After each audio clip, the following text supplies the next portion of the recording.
I just wrapped up my first month on YouTube and I got 4,600 views. 97% of them came from the 8 shorts I published. My 6 long-form videos, the ones I spent real time on, got about 100 views combined. So what did I learn from that? Mostly that I'm good at getting people to click on things and very bad at getting them to stay. In this episode, my first talking head video, I'll tell you 3 things I'm thinking about as I reflect on the past month.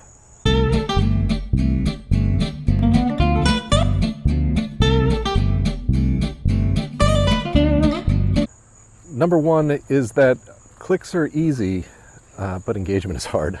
I wasn't surprised that the headlines of my shorts are pulling people in.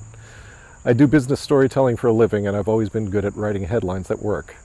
But the fact that people aren't staying around is a little bit of a painful reminder of what I've found with past hobbies.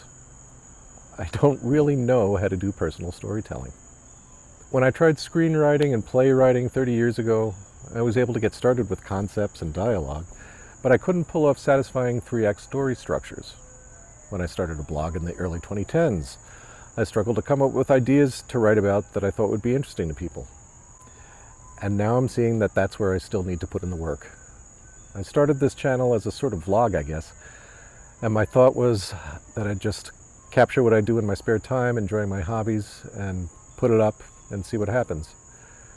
The early signals are saying I might need to evolve from that a little, at least in the way I structure the videos, whether that's in length, pacing, or something else. And that's cool. I can work on that. My number 2 lesson, look at the metrics, but remember why you're doing this. A couple of my shorts got more than 1,000 views, and I was really excited about that. When my very first one hit 1,000 in a couple hours before I went to bed the night I published it, I had a dream that when I woke up, it had over 100,000 views. And it didn't. More like close to 1,100, and that was fine. It was good. But that night, I obviously got caught up in the dopamine rush and began thinking that maybe this thing could hit it big overnight, which is crazy thinking, unless it happens. But it didn't. Just like the lottery, I was so convinced I'd win. The other thing about metrics is that too intense a focus on them starts to kill the joy of just the doing of something. I found this when I got hooked on home brewing beer to such an extent that I opened a brewery. When that happened, I had rent and expenses to pay every month, and the joy faded pretty quickly. The business was still fun, but it had its stresses too, and I was concentrating on the parts of it that weren't why I started it in the first place, which was the joy of brewing. On a smaller scale, the same thing happened when I got into Duolingo in advance of a trip to Italy a few years ago. I was doing very well at it for a few months until I started to focus on my scores. Then I concentrated more on lessons and activities where I was rehashing old stuff, where I could maximize my scores and beat competitors. The result was that I stopped learning and soon gave up.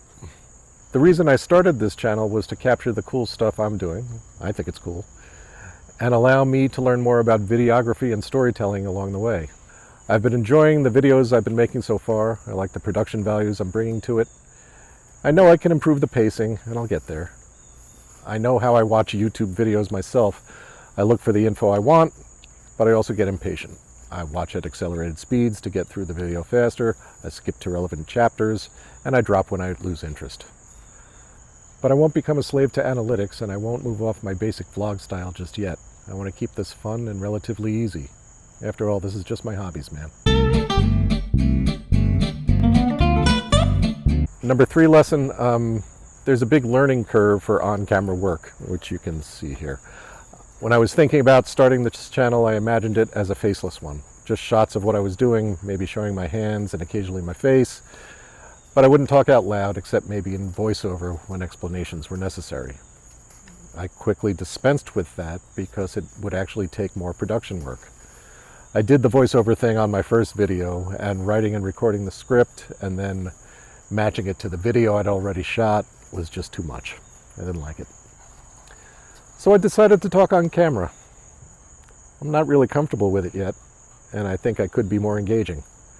But I'm doing it, and I keep trying to get better. I'm also finding that physical setups are a bit challenging to work around. Watch my short, Quiet Rage, where my mic magnet sticks to a tomato cage while I'm pruning plants, and you'll see what I mean. And these are just the kinds of things I have to keep working on, and I will. Because that's what a deliberate amateur does. Dives into something and tries to keep getting better at it.